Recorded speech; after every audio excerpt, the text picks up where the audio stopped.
Charging cars at home at night is wrong, according to new Stanford research. Now, not wrong in the sense that you're a terrible person, but wrong in the sense that, and this does depend on the market we're talking about, it may not actually be the optimal electricity generation moment, which in places like California, where energy storage is the issue, you might actually have more availability and opportunity to scale at different times in the day, or if you could at least spread out, because the grid apparently, and many people have suggested this or speculated, that the grid is not prepared for every single household to be charging at the same time in the evening, starting at 11 p.m., whatever off peak might happen to be.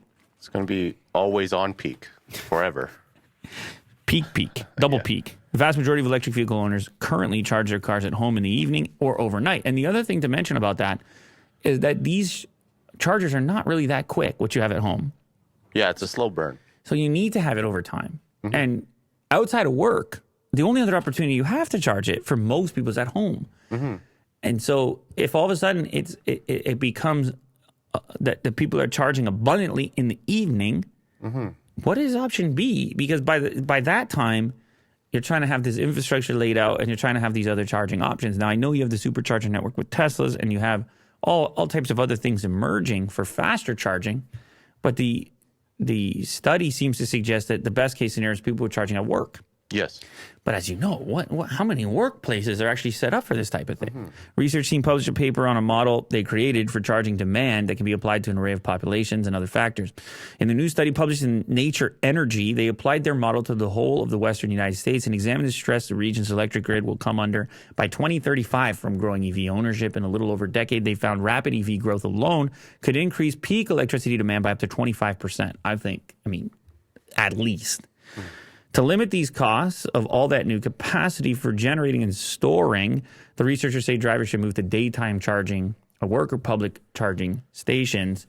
And they're talking to policymakers based on their study to say this is where we need to be investing. Now, it is important to just put that piece back in there, that it does depend on your region. Different regions have different methods for storing electricity, different delivery, and so forth. So, I think they were looking at California here and a couple of others, but in their model, and California also happens to be pretty heavy electric vehicle consumer, so it makes sense for a model, but this could vary from place to place is essentially what I'm saying. Mm-hmm. We encourage policymakers to consider utility rates that encourage day charging and incentivize investment in charging infrastructure to shift drivers from home to work for charging.